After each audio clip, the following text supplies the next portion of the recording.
ಮ್ಯಾನಿಫೆಸ್ಟೋನಲ್ಲಿ ಇದೆ, page number 17, in case you have not read. ಅವರು ಹೇಳ್ದಂಗೆ ಅವ್ರು ಕೊಟ್ಟ ಮಾತನ್ನ ಉಳಿಸ್ಲಿಕ್ಕೂ ಕೂಡ ಪ್ರಯತ್ನ ಮಾಡ್ತಾ ಇದ್ರಂತ ನನ್ನ ಭಾವನೆ. ಯಾಕಂದ್ರೆ ಶೋಭಾ ಕರಂದ್ಲಾಜೆ ಅವರು ಇವಾಗ ಮಂತ್ರಿಗಳಿದ್ದಾರೆ, ಸಂಸದರಿದ್ದಾಗ ಹಿಂದಿನ ಬಾರಿ ಕೇಂದ್ರ ಸರ್ಕಾರಕ್ಕೆ ಅವರು ಒಂದು ಪ್ರಶ್ನೆ ಕೇಳ್ತಾರೆ. ಪ್ರಶ್ನೆ ಏನಪ್ಪಾ ಅಂದ್ರೆ, ಮೈನಾರಿಟಿ ಅಫೇರ್ಸ್ ಮಿನಿಸ್ಟರ್ ಕೇಳ್ತಾರೆ, whether the government has launched a program for 100% geotagging and digitization of Waqf properties across the country. If so, the details thereof. Waqf property ಸಂರಕ್ಷಣೆಗೆ ನೀವು 100% ಡಿಜಿಟೈಸೇಷನ್ GIS ಮುಖಾಂತರ ಮಾಡ್ತಾ ಇದ್ದೀರಾ ಇಲ್ಲ ಅಂತ ಒಂದು ಪ್ರಶ್ನೆ ಹಾಕ್ತಾರೆ. ಬಹಳಷ್ಟು ಪ್ರಶ್ನೆ ಇದೆ ಅಧ್ಯಕ್ಷರೇ. ಆಮೇಲೆ ಇನ್ನೊಂದೇನು ಕೇಳ್ತಾರೆ ಅಂದ್ರೆ, whether the central Waqf council is providing financial help to state waqf boards for digitization of waqf records. If so, the details and so forth, so on and so forth. 5-6 ಪ್ರಶ್ನೆಗಳು ಕೇಳಿದೆ. ಇದಕ್ಕೆ ಸರ್ಕಾರ ಉತ್ತರ ಏನಿದೆ ಅಂದ್ರೆ, ಶೋಭಾ ಕರಂದ್ಲಾಜೆ ಅವರಿಗೆ, yes, the work of GIS mapping of waqf properties by state waqf boards and IIT Roorkee and AMU Aligarh is being carried out effectively and progressively in various states with a goal to digitize 100% of waqf properties. The GIS mapping of waqf properties would help in identification and removal of encroachment from these properties. In respect of digitization of waqf properties, in the last 5 years, major work has been completed on war footing manner, 85% so far, and state waqf boards have been directed to complete the remaining work on top priority.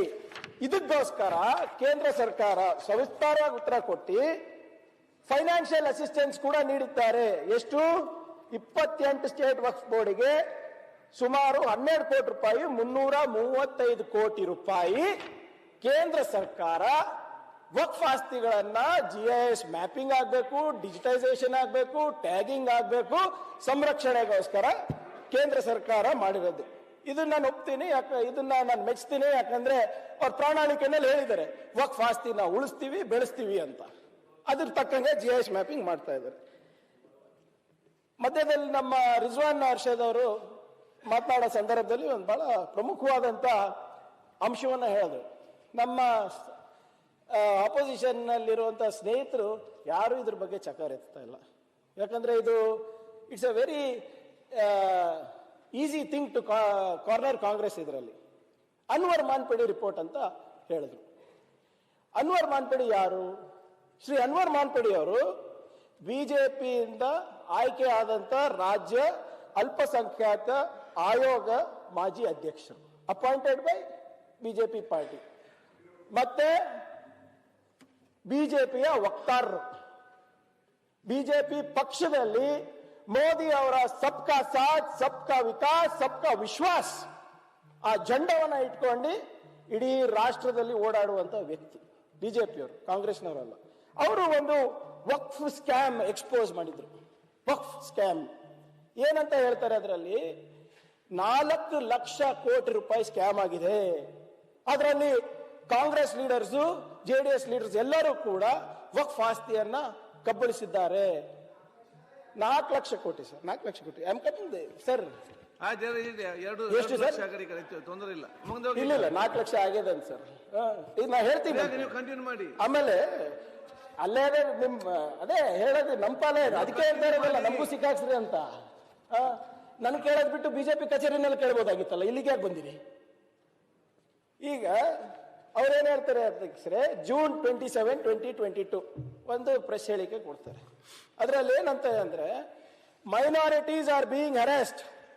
Karnataka BJP spokesman Anwar Manpadi scathing attack on own government.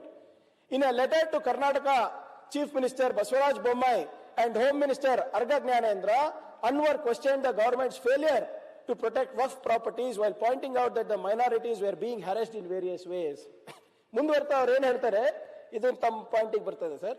ಅವ್ರು ಹೇಳೋದು, you and government have totally, you andre avagin mukhyamantриಗಳು, you and government have totally failed in protecting waqf properties to the tune of 4 lakh crores. The waqf scam report of mine on date of submission was to the tune of 2.3 lakh crores, he wrote in the letter.